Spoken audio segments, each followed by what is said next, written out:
et bienvenue dans notre nouvelle émission Impact Live. Aujourd'hui, j'aimerais répondre à une question que des millions se posent sur la Terre. Comment aller au ciel? Et j'imagine que vous vous la posez certainement, ou en tout cas, à certains moments de votre existence, vous vous êtes posé la question. Tout d'abord, y a-t-il un ciel? Y a-t-il un Dieu? Y a-t-il un vrai Dieu? Quel est le vrai Dieu? Quelle est la véritable réponse? Vers quel Dieu faut-il se tourner? Peut-être même vers quel prophète? Vers quel livre? Quel est le bon livre? S'agit-il de la Bible? S'agit-il du Coran? S'agit-il de la Véda? S'agit-il de tous les livres ensemble? Car aujourd'hui, nous connaissons un véritable syncrétisme pratiqué sur la planète avec des multitudes qui pensent que tous les chemins, finalement, mènent au ciel. Mais si tous les chemins mènent à Rome, c'est ce qu'on disait par le passé, eh bien la Bible enseigne, quant à elle, qu'un seul chemin mène au ciel. Un seul chemin mène au ciel. Alors, certains penseront que c'est très restrictif, que c'est faire preuve d'un manque de tolérance, mais finalement, c'est simple. Et c'est tellement simple que certains cherchent à esquiver cette simplicité du seul chemin qui mène au seul bon endroit. Alors, j'aimerais, moi, vous interpeller aujourd'hui sur l'importance du message de la Bible qui présente de façon exclusive le seul chemin, la seule réponse, la seule solution qui se trouve dans une seule personne, le Seigneur Jésus, le Seigneur Jésus. Et nous allons immédiatement passer à une phase de cette émission qui est une phase de célébration, une phase de louange, car nous aimons célébrer Dieu, nous aimons l'adorer, et nous allons le faire avec le groupe Impact qui chante justement le nom du Sauveur, qui chante ce Sauveur qui est glorieux. Le titre du chant, Sauveur glorieux. On les écoute et on se retrouve dans quelques instants.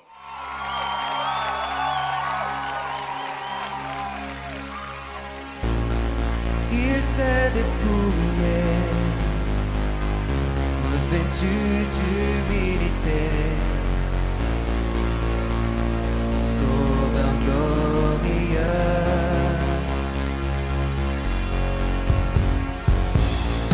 D'épines couronnées, mes fautes et mes péchés, Sauveur glorieux. C'est pourquoi Dieu l'a élevé.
C'est pourquoi Dieu l'a élevé, que tous fléchissent à ses pieds.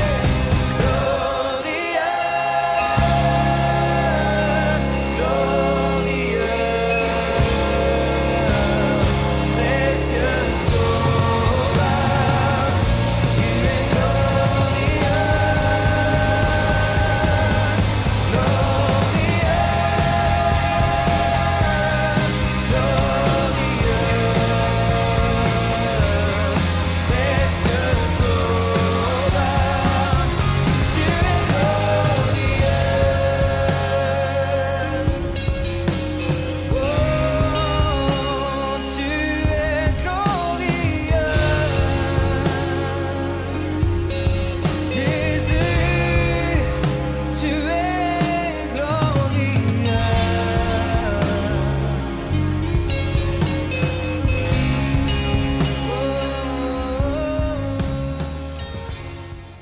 Merci au groupe Impact pour ce chant qui élève le chemin, qui élève la solution, le nom de celui qui peut changer notre vie, le nom de celui qui est le seul chemin qui nous permet de recevoir le salut de notre âme, le salut de notre âme. Peut-être que cette question du salut vous pose un problème. Vous vous dites même, mais qu'est-ce que ça signifie le salut ?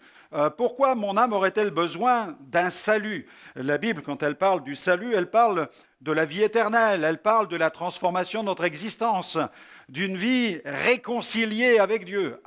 Si notre vie a besoin d'être réconciliée avec Dieu, c'est que nous aurions donc quelque part un problème. Oui, eh bien nous sommes séparés de Dieu. C'est ce que la Bible enseigne. Séparés, mais à cause de quoi ?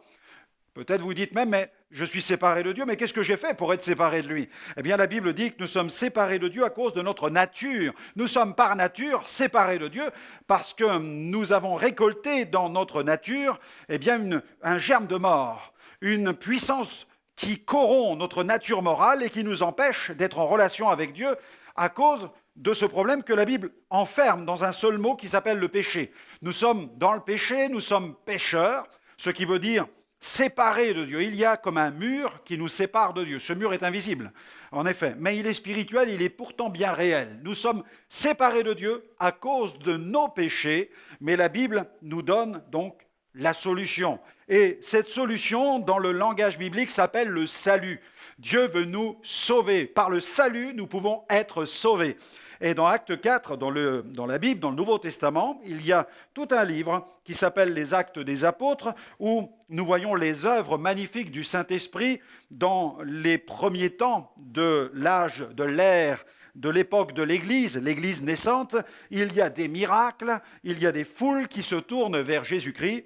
Et à un moment, l'auteur écrit ceci, « Il n'y a de salut », donc ce qui signifie de solution, il n'y a de possibilité d'échapper, en aucun autre, car il n'y a sous le ciel aucun autre nom, c'est-à-dire celui de Jésus, qui était donné parmi les hommes par lequel nous devions être sauvés. C'est le nom de Jésus, la solution. C'est lui le chemin, et c'est par lui que notre vie peut changer, et nous pouvons ainsi recevoir l'assurance d'une réconciliation avec Dieu, parce que nous allons tourner le dos au péché, nous allons nous tourner vers Dieu pour que notre vie puisse réellement changer. Et nous allons recevoir de cette manière l'assurance du pardon de nos péchés. N'est-ce pas formidable d'avoir l'assurance, d'avoir trouvé la bonne solution, la seule réponse, le seul chemin, le seul vrai Dieu, et d'avoir ainsi réglé le problème du péché, de la séparation d'avec Dieu. Avoir l'assurance. Avoir cette assurance est extrêmement important. Je me souviens d'un entretien que j'avais avec une dame. Nous étions en train d'annoncer justement le message de l'Évangile dans la rue. Nous établissions le contact avec la population, avec les habitants de la ville par le biais de sondages. Et en même temps, la question était celle-ci. Pouvons-nous avoir l'assurance du salut ? Quelle est votre religion ? Une dame répond, elle donne le nom de sa religion, elle était d'obédience chrétienne, et à la question « Avez-vous l'assurance du salut ?» Elle a répondu « Oh non, je ne puis me permettre une telle affirmation. » Mais mes amis, imaginez que vous ayez, et je pense que vous êtes assurés, en tout cas si vous êtes bien assurés, le jour où vous aurez un problème, vous allez compter automatiquement sur l'efficacité de votre assureur pour pouvoir pallier aux frais de dépannage ou de remplacement d'une pièce, ou en tout cas aux frais de réparation.